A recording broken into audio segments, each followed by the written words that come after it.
And we have a program called Inner Circle. It's our mastermind, and it's pricey. When Luke invested in it, it's $60,000. Now it's $70,000. And at 22 years old, Luke came up to me at the first break and he said, "Whatever you're selling, I'm buying."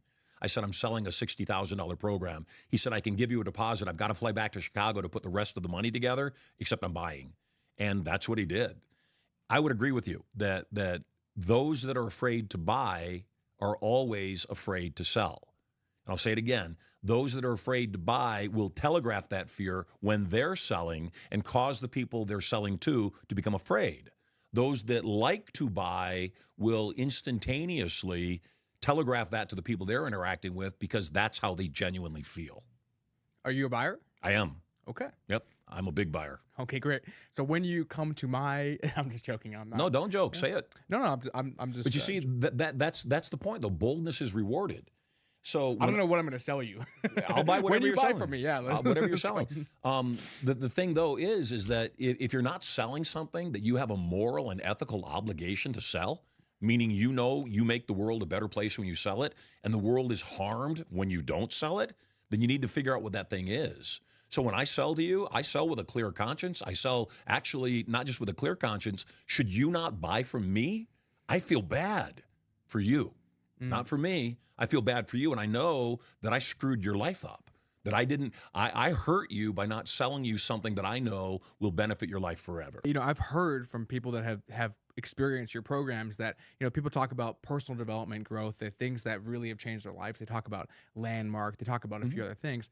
I've heard from people that yours is better than everything else. It is. What is the process, and how are you delivering such phenomenal results for your clients and people that invest with you? You're kind to say that, and I appreciate that, and I believe that.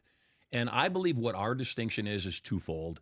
You take a program like the one you just mentioned, or any that are kind of widespread, and part of the challenge is the founder of, as an example, Landmark Forum, Warner Earhart.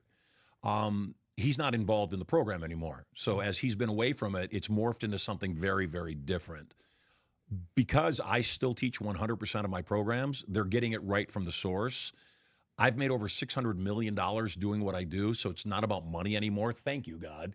I don't have to make it about money anymore. And there's a point when it's not about money, ironically, is when you make the most money. You had the $100 million infomercial, right? We did with Passion, Profit, and Power back in 1994. I produced an infomercial for $10,000. And in the first year, we did $120 million in sales on a $100 product. Which that's like got to be you were probably the guy on, obviously I was born in 94, so I wasn't watching it, but you're the guy on the infomercials, right? There's still time for you to buy. there's Marshall, right? People see it. Yes. Right? Is there a day? Well, let me clarify. I wasn't the guy. Tony Robbins was the guy at that time. And I'll fill you in because you were a baby. How would you know? Tony Robbins was the guy, and I was watching Personal Power. And while I was watching the show, I thought, gosh, this is great. Clearly he's doing well. I did some research, come to find out Personal Power and Tony Robbins was doing $3 million a month in sales. This is back in 1994, so that's nothing to sneeze at. That's pretty good.